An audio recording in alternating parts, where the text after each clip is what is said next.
सकें। जब वो स्कूल में ही थी तभी से पूर्णिमा ने अपनी माँ के साथ मिलकर घरों में काम करना शुरू कर दिया।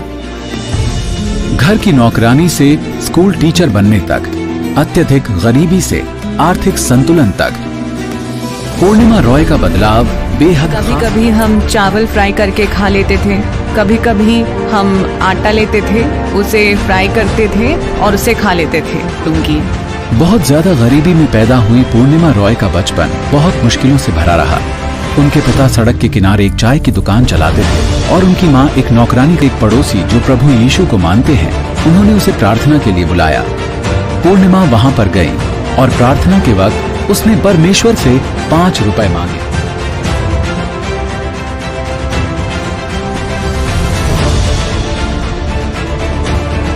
जब पादरी ने हमें पढ़ाया था, उन्होंने बताया था कि मत्ती चैप्टर 7 वर्स 7 में लिखा है, जो तुम मांगोगे वो तुम्हें मिलेगा, खोजोगे तो तुम ढूंढ लोगे।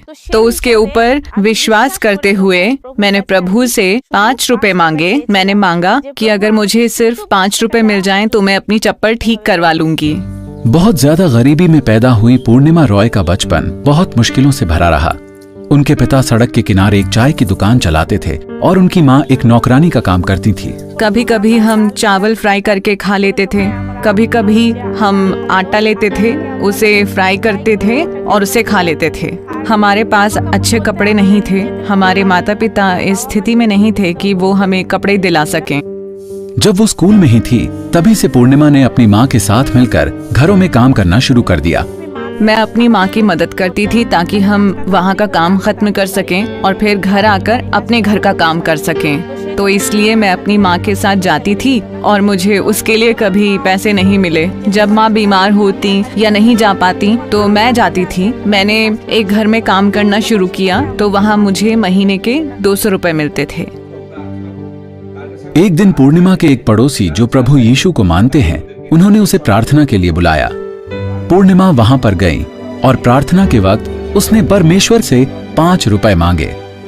2 दिन बाद जब मैं उनके घर गई तो मैंने उनके लिए थोड़ा ज्यादा काम किया और आंटी ने मुझे 5 रुपए दे दिए। और जब वो 5 रुपए मेरे हाथ में आए तो मुझे याद आया कि मैंने परमेश्वर से इन्हीं 5 रुपए की प्रार्थना की थी।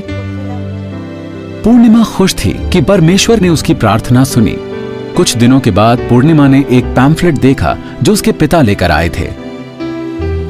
मैंने उसे पढ़ा और मुझे ये जानने को मिला कि जिंदगी क्या है। मेरे जीवन को एक नई रोशनी मिली और ये पता चला कि प्रभु यीशु हमारे न्यायाधीश हैं। जो भी हम दुनिया में कर रहे हैं, जो भी पाप हमसे हो रहा है, जो भी हम छुपा रहे हैं, हर बात के लिए प्रभु यीशु हमें देखते हैं।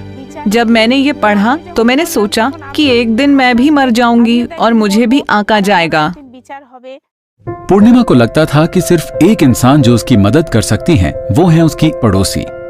उस वक्त दीदा ने मुझे बताया कि हमें प्रभु यीशु की बातें पढ़नी चाहिए, उन पर विश्वास करना चाहिए, हमें अपना दिल परमेश्वर को दे देना चाहिए, हम अपना प्रायश्चित करके स्वर्ग में जा सकते हैं। शाश्वतता को बनाए रखने के लिए पूर्णिमा ने अपने पापों की माफी प्रभु यीशु से मांगी और उनका अनुसरण करने का फैसला किया। उस वक्त मुझे लगा था कि परमेश्वर को पा लेना बहुत आसान है, हमें कुछ नहीं करना पड़ता, हमें सिर्फ अपना दिल देना पड़ता है।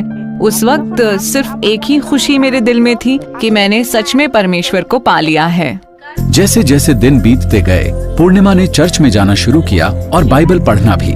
उसने महसूस किया कि परमेश्वर उसे जिंदगी में एक नई दिशा की ओर ले जा रहे हैं। तो जब मैंने पादरी को बताया कि मैं अपनी ग्रेजुएशन के बाद बाइबल स्कूल जाना चाहती हूँ, तो पादरी ने कहा ठीक है। उन्होंने मुझे बाइबल स्कूल भेजा जहाँ मैंने बहुत सारी चीजें सीखी। खास तौर पर मैं इंग्लिश सीखना चाहती थी। जब कोई मेरे सामने इंग्लिश में बात करता था तो मैं घबरा जाती थी और उस वक्त मैं सोचती थी कि काश मैं भी कभी इन लोगों की तरह अच्छी इंग्लिश बोल पाऊं।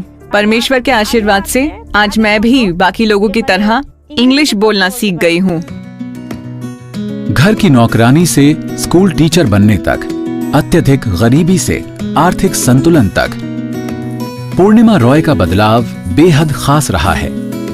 जब उनसे पूछा गया कि वो इन बातों का श्रेय किसे देंगी, तो उन्होंने कहा, परमेश्वर की वजह से आज मैं सब कुछ कर सकती हूँ। जैसे परमेश्वर के शब्द हैं, with Christ all things we can do. तो परमेश्वर के साथ होने से हम सब कुछ कर सकते हैं। परमेश्वर की ताकत से, हिम्मत से, उनकी मदद से आज जो कुछ भी मैंने हासिल किया है वो सब परमेश्वर की वजह से है।